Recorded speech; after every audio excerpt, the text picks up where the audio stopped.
सुप्रभात मेरे प्यारे बच्चों, स्वागत है आपका हिंदी कक्षा में। आशा करती हूँ आप सब अपने अपने घरों में सुरक्षित होंगे। आइए बच्चों, शुरू करते हैं आज का पाठ, जिसका शीर्षक है इसे जगाओ। यह वटवृक्ष पुस्तिका का 9वां पाठ है और ये एक कविता है जिसे रचा गया है कवि भवानी प्रसाद मिश्र के द्वारा।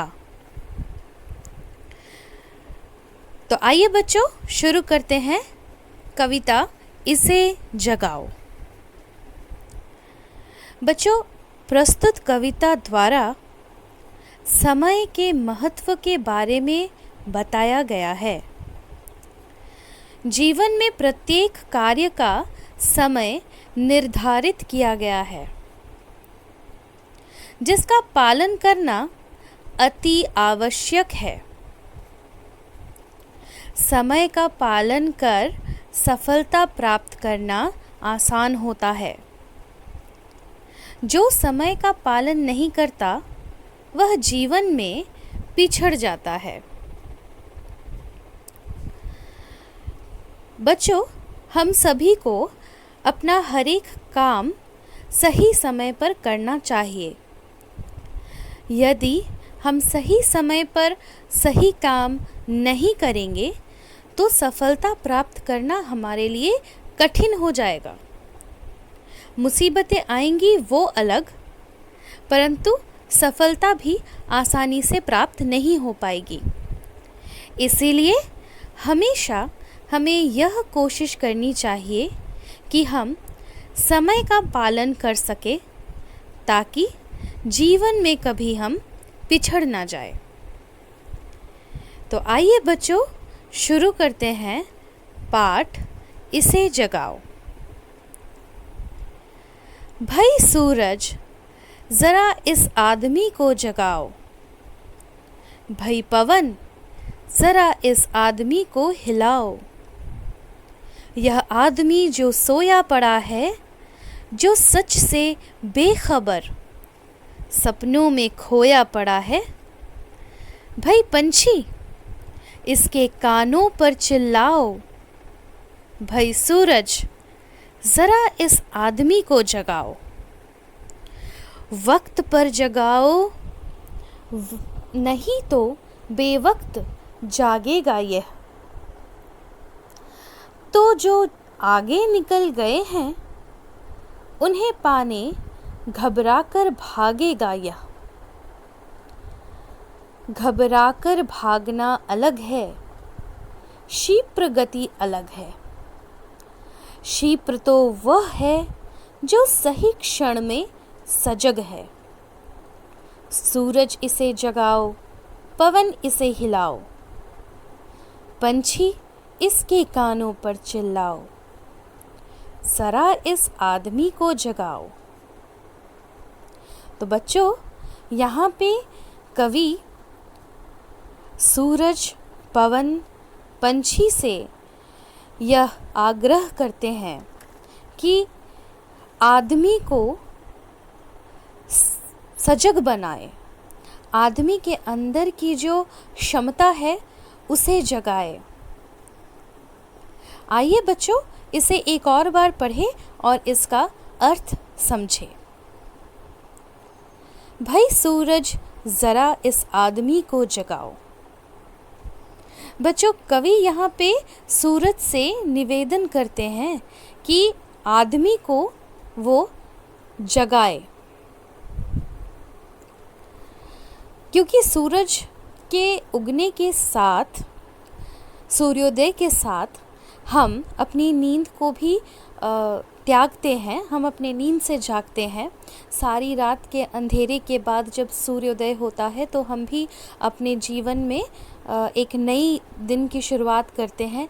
इसीलिए कविता के माध्यम से कवि हमें यह कहना चाहते हैं कि जिस तरह सूरज अपने निर्धारित समय पर ही उगता है, वैसे ही हम आदमियों को भी सही समय पर, अपने निर्धारित समय पर उठ जाना चाहिए।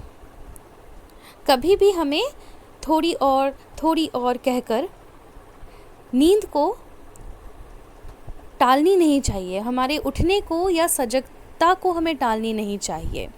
हमें सूरज के साथ ही, सूर्योदय के साथ ही हमें भी निर्धारित समय पर अवश्य अपना कार्य जो है संपूर्ण करना चाहिए, और सूर्योदय के साथ साथ अपनी निद्रा को त्याग हमें भी उठना चाहिए। आइए इसे आगे पढ़ें। भाई पवन, ज़रा इस आदमी को हिलाओ। बच्चों, यहाँ पे पवन से कवि जो है ये निवेदन करते हैं कि इस आदमी को हिलाओ। अगर हम एक जगह पे स्थित बैठे रहेंगे तो हमारा जो कार्य है वो संपूर्ण नहीं होगा। जिस तरह पवन हमेशा चलती ही रहती है, निरंतर चलती रहती है, जो हम सांसें लेते हैं वो सिर्फ पवन के यहाँ पे मौजूद रहने के वजह से ही ले पाते हैं। तो जिस तरह पवन निरंतर अपना कार्य करती रहती है, वैसे ही आदमी को भी हमेशा हिलडुल कर और बहुत ही स्फूर्ति के साथ अपने सारे कार्यों को करनी चाहिए, न कि एक जगह पर स्थित चुपचाप बैठनी चाहिए। इसलिए कवि जो है वो पवन से ये निवेदन करते हैं कि पवन, ज़रा इस आदमी को हिलाओ ताकि यह अपना कार्य जो है सही समय पर संपूर्ण कर सके। यह आदमी जो सोया पड़ा है, जो सच से बेखबर है, सपनों में खोया पड़ा है। बच्चों, यहाँ पे आदमी की वर्णना की गई है। यहाँ पे कविता के माध्यम से कवि हमसे ये कहते हैं कि जो आदमी है यहाँ वो सोया पड़ा हुआ है, उसे ना तो वक्त का कोई ज्ञान है, ना ही वक्त पर जो कार्य किया जाता है उस विषय में उसे सजगता है। तो इसलिए कवि जो है वो पवन से ये कहते हैं कि जो आदमी यहाँ पे बेखबर बैठा है, बेखबर यानी कि जिसे किसी बात की खबर न हो, बेखबर अर्थात जिसे किसी बात की खबर ना हो, यानी वो अपनी ही निद्रा में गुम, वो अपनी ही सपनों में गुम रहता है। उसे समाज में क्या चल रहा है, क्या चारों तरफ उसका क्या कर्तव्य है समाज के प्रति, उस बात से उसे कोई भी लेना देना ना हो, ऐसे इंसान को हम बेखबर कहते हैं। तो ऐसे ही बेखबर आदमी जो सोया पड़ा है और अपने ही सपनों में खोया पड़ा है, ऐसे ही आदमी को जगाने की बात, ऐसे ही आदमी को हिलाने की बात जो है कवि यहाँ पर कह रहे हैं। भाई पंछी, इसके कानों पर चिल्लाओ, भाई सूरज, ज़रा इस आदमी को जगाओ। तो यहाँ पे कवि जो है पंछी से कहते हैं कि पंछी, तुम तो अपने सूर्योदय होते ही तुम उठ जाती हो, क्यों ये आदमी अभी भी क्यों सोता है। तो पंछी, आप क्या करो कि उसके कानों पर जाकर चिल्लाओ ताकि उसे इस बात का भनक लगे कि सूर्योदय हो चुका है और वक्त के साथ उसे भी चलना पड़ेगा और अपना कार्य जो है वक्त पर ही संपूर्ण करना पड़ेगा। वक्त पर जगाओ, नहीं तो बेवक्त जागेगा ये। बेवक्त यानी कि असमय, यानी कि गलत समय। ठीक है, हम जब मन करे तब तो सो नहीं सकते। कुछ कार्य होते हैं जिन्हें वक्त पर ही संपूर्ण करने होते हैं, और निद्रा के लिए, नींद के लिए भी एक समय जो है वो निर्धारित होती है। हमें उस निर्धारित समय पर ही अपनी निद्रा को पूर्ण करनी चाहिए, ना कि असमय या बेवक्त सो जाना चाहिए। ठीक है, और ऐसा भी नहीं है कि असमय हम जागते रहें। निद्रा के समय अगर हम जागते रहेंगे तो हमारा स्वास्थ्य जो है वो बिगड़ता चला जाएगा। ठीक है, तो यहाँ पे कवि जो है वह कहते हैं कि वक्त पर जगाओ, नहीं तो बेवक्त जागेगा ये। तो जो आगे निकल गए हैं उन्हें पाने घबरा कर भागेगा ये।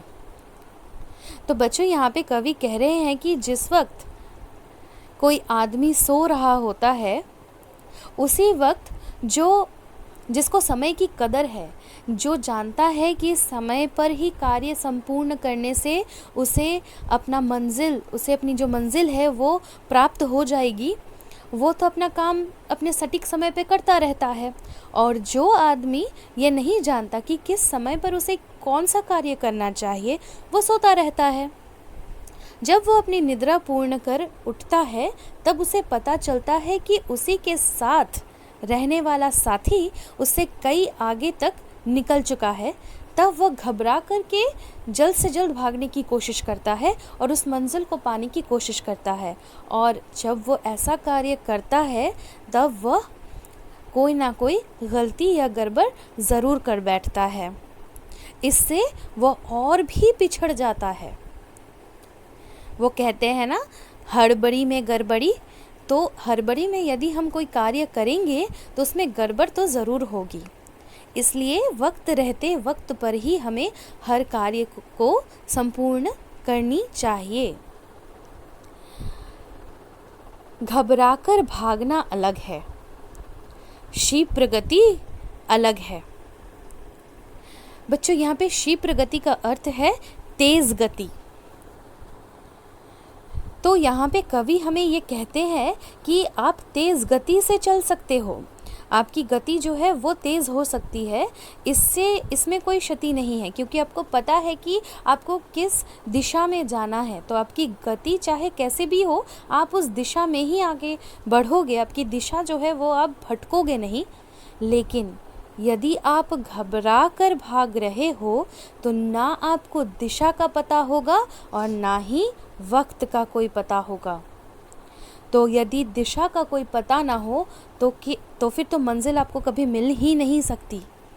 आपको सटीक दिशा में क्षिप्र गति के साथ आगे चलनी है। इसके लिए वक्त पर आपको कार्य संपूर्ण करना आना चाहिए। क्षिप्र तो वह है जो सही क्षण में सजग है। क्षण यानी कि पल और सजग यानी कि सावधान। यहाँ पे कवि हमसे कहते हैं कि हर पल हमें जो है सजग रहना चाहिए, सावधान रहना चाहिए और जीवन में जो भी हम कदम ले सावधानी से लेनी चाहिए। इसी से हमें अपनी मंजिल जो है प्राप्त हो जाएगी, नहीं तो हम पिछड़ जाएंगे। सूरज इसे जगाओ, पवन इसे हिलाओ, पंछी इसके कानों पर चिल्लाओ, ज़रा इस आदमी को जगाओ। तो बच्चों, यहाँ पे कवि जो है दोबारा से वही सारी पंक्तियों को जो है बोल रहे हैं। इस बात पर गौर फरमाने की बात की गई है कि हमारे चारों तरफ जो प्रकृति है, जो सूर्य है, चंद्रमा है, पंछी है, पवन है, सारे जो प्रकृति के साथी है या प्रकृति है, वो अपना कार्य हर पल हर रोज़ सही समय पर नियंत्रण के साथ करती रहती है।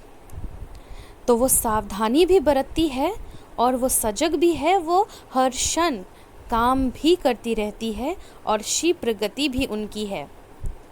तो हमें ये प्रकृति से सीख लेनी चाहिए कि अपना कार्य किस तरीके से वक्त पर संपूर्ण करनी चाहिए।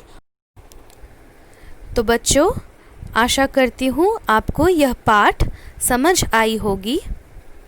इस कविता पाठ के द्वारा कवि भवानी प्रसाद मिश्र हमें सही समय पर हर काम संपूर्ण करने के बारे में बता रहे हैं।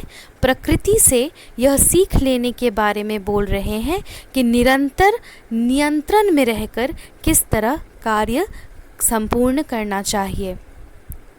तो बच्चों, आशा करती हूँ आप भी वक्त के अनुसार अपना सारा काम संपूर्ण करेंगे। मिलती हूँ आपसे अगले कक्षा में। तब तक के लिए धन्यवाद।